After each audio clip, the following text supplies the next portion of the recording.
So can you tell me what year you were born? 1969. One of the things that is consistent, and I don't know if you had a chance to read the video that inspired me to have these conversations, but it's always about money. It's always about money.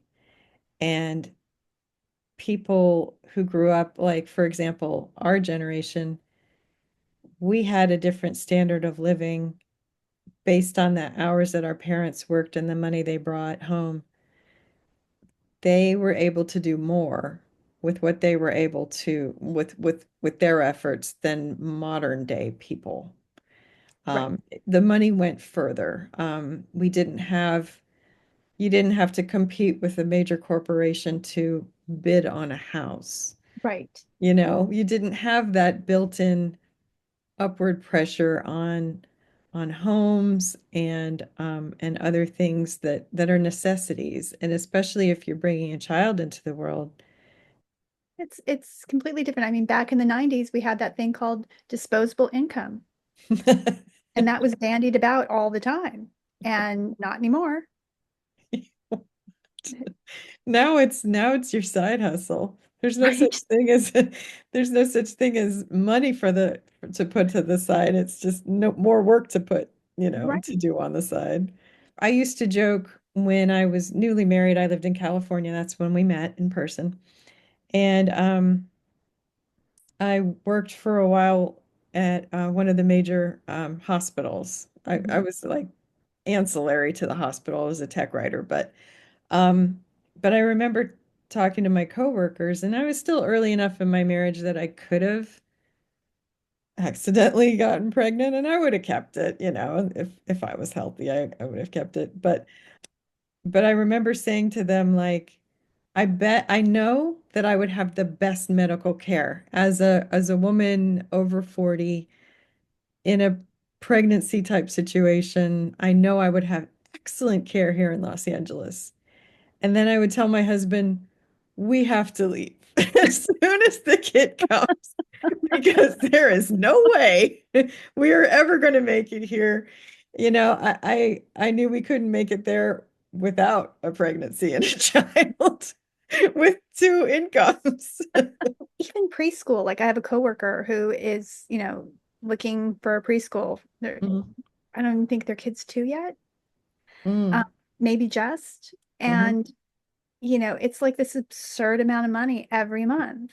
mhm, And it's like, you, no. And of course, everybody needs to make a living wage. Absolutely. mhm. But this is what you're up against. Like when you Right. start doing the math, and this Mhm. is the thing that I don't think enough parents teach their children, at least mine didn't. Mine didn't. And I took my younger cousin to the store once because, he was on the verge of being 18. It was just going to go out and live on his own. And, just it was going to be that easy. And I remember feeling that same way when I was 18. It's like, well, you take a look at what laundry detergent costs. You take a look at, just basic food, but, toilet paper, paper towels, like whatever it is. And I remember when I was super broke, yeah, I guess I could forego contact lenses, Mhm. or I would stretch mine out because I had the 14-day ones. So I would just really, until it got to the point that it was painful, stretch those out. What you can't stop when you're broke is your period. Mhm. And that's not cheap. Mhm. Tampons aren't cheap, pads aren't cheap. You need any sort of pain medication that adds to it. And when you are really, nickel and diming to get by, it's like, oh, Jesus, Mhm. not that again. So just the price of being a woman, right? And then all of the additional labor we do, yes, it's like it's on us. And I was driving by, there's a golf course on the way to my Whole Foods. And I realized I'm like, men in their golf on the weekends, who does that? Like, could you imagine a wife and mother just fucking off for 4 to 6 hours, right? Every weekend? Because, they've worked all week and, they need this time to go do something really stupid of hitting a small ball across the grass into a hole. Like, we're just gonna. let the psychoanalysis happen elsewhere. But really, men and their balls, seriously. But who would think that's okay? Right. That a parent would just decide, I'm going to go do this thing. So who's home taking care of the kids? Who's home cleaning the house? Who's home making the meals and doing the laundry and all that other stuff? And if a woman had the nerve for that amount of time, what a terrible person she would be. Right. That's actually in the notes that I took. I have my theory about what people are going to tell me. And that's one of the things is the disproportionate expectations Mhm. about taking care of the home, taking care of, you know, bills, cleaning, buying the food, buying the groceries, taking the kids places. I know of one couple that got pregnant, weren't expecting it, and they kept the child, and she's grown now. But they had an agreement that every other day that that child was sick, they would alternate time off work. They Yeah. were the only couple I ever knew where my boss would say, "Hey, a man," he'd be like, "Oh, Grace is sick. I have to stay home tomorrow." And then if she's not better, then I'll be off 2 days from tomorrow. Well, and good. Yeah, and I think that they handled it really maturely and well, and I'm sure that they're glad that they had that child, even though they weren't planning on it. But Right. they were a well-to-do couple with a beautiful home and great jobs. You know, living in an Hope so area that much. was affordable and they, you know, and their belief system was like, of course we're going to do this even though we weren't planning it. And everyone's healthy and isn't that great? Yeah. But it's not always the case. And I remember meeting her as well and being like, I want to be like her when I grow up because she's cool and you know, she totally knows how to manage her life. And I think for women, we don't have those kinds of role models all the time where you meet a woman and she is with a man who says, "This is my equal partner." When you're young, that makes a big difference. Huge. But I'm Hmm. sure it was her that came up with the idea we're going to alternate. You know what I mean? Probably. Because we have to do all of it. We're the schedulers. We're the one, we're the logistics coordinator, the Yes. project managers. We have Yes. to do it all. And, kudos to him for saying sure, Right. but I don't think that was, and I could be very wrong, but chances are it was her plan. It Hmm. was her saying, like, we need to balance this out. And because it's only the man that babysits his kids, right? Right. You know, Right. it's actually called parenting, dude. I just want to circle back to what you said about the golfing Yeah. because um a long time ago, I was dating someone who was extremely high maintenance, and he was insecure. He wanted to be around me all the time. It was driving me up a wall. Anyway, one day I'm at the supermarket, and I'm thankfully by myself. And and cell phones were just new. This is a while ago. This is a long time ago. And I passed by this woman who answers her phone, and she says to whoever's on the line, and I'm pretty sure it was her husband, she's like, I am at Publix and I'm going to stay here and shop by myself, and I'll get home when I get home.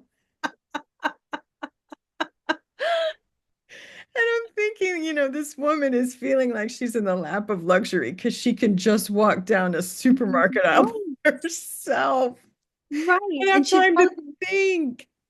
had time to think, but she was probably gone all of 10 minutes when he's at home losing his shit because the Mhm. kids are like, Daddy, Daddy, Daddy, Daddy, what they do Right, to mom all day. right. And, it's like, oh my God, can't take it. And the game's going to be on shortly. So please get home before kickoff, or whatever, so I can watch this because if I'm not playing golf, I have to watch other balls going around.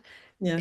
It just it's and I don't know why that just it just struck me like what came about because I'm like, yeah, how did that ever become a thing? Like, when did we let that happen? Like, it's totally okay. You work so hard, honey. Go do that. Well, so does she, Hmm. And when do we get our time? I'm not familiar with the bro magnon, podcasters. But I was noticing their body language, the hunched over, arms crossed. You could just feel the tension and calling women narcissistic. And as I was speaking with my husband about it later, um, we talked about why is that? And I said, it's because there's an expectation that women will do labor for free. Mhm. We will work for free because that is the classic view of the nuclear family. But it's based on a time when one person, the father, in this perfect world, could go out and earn enough money to buy a car, pay for a house, feed everybody in the house, insure everybody in the house, and have a nice retirement. And we haven't been living in those days since, I mean, it's been a long time. Mad Men, if you really watch it, Hmm. they put in a lot of good little nuggets to kind of jar us into what it was like. And I think that, you know, Pete was going to make $8,000 that year, with his high-rise apartment. And I think he was taxed at 60%. Right.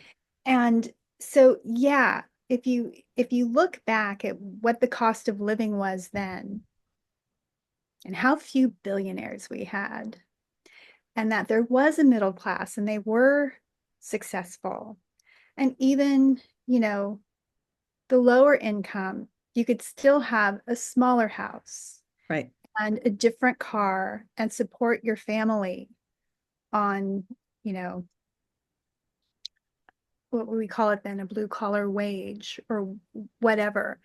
It was just a different way of living. Then women were liberated and we went out into the workforce. We were Hmm. paid less Hmm. and our clothes cost more. Hmm. And, Our doing our dry hair, cleaning costs more. Our everything haircuts costs more. cost more. Everything Mhm. costs more. And we Mhm. have periods that are not cheap Right. So we have to pay more money. for Our everything. insurance used to cost more. If you had to Yes. pay for insurance as a woman, you had to pay It's a higher rate. You were and maybe then 70%. we didn't And have credit cards that our dad or our husbands didn't give us. We couldn't get a right. loan, all that other stuff. And I remember going to CVS once and I had like all of my, my sunscreen for my face and eye cream and all this other stuff. And this guy was ringing it up, this young kid who had to be like, 20. And he was ringing it up. He's like, wow, this is expensive. Wow, this is expensive. I said, and that is before we get our hair done and our nails done and our legs waxed and every other thing before we go to dinner with you. Hmm. So you're buying dinner. Do you understand why? When you Very put it funny. like that, it's And it's like impossible not to understand. it's because even this, well, I don't want to go down that road, but you know, somebody asked me, "Oh, you're a feminist." Yes, I am. Hmm. "But you let a man buy you dinner?" I said, "Yes, I do." Hmm. Because we aren't paid equally. Hmm. The system isn't equal Hmm. to to that. So yeah, dude, you can buy me dinner. I don't mind. It's totally You, fine. do you honestly think that the people selling us cars are gonna want to give us a discount because we're women? Or they're gonna look at us like a couple of rubes and say, "Oh, I wonder how Oh, much money I can get out of her. She doesn't look very smart." well, there's that, but I'm also the broad that will say, literally, give me my keys. I'm walking out the door. Like, this is what Right. I want to pay. And it used to be like the best time to buy a car was Super Bowl Sunday because one, they wanted to go leave to watch the balls. Two, it was the end of the month. And so they had to like get their quota. And I got a really great deal on the Jedi I bought that year.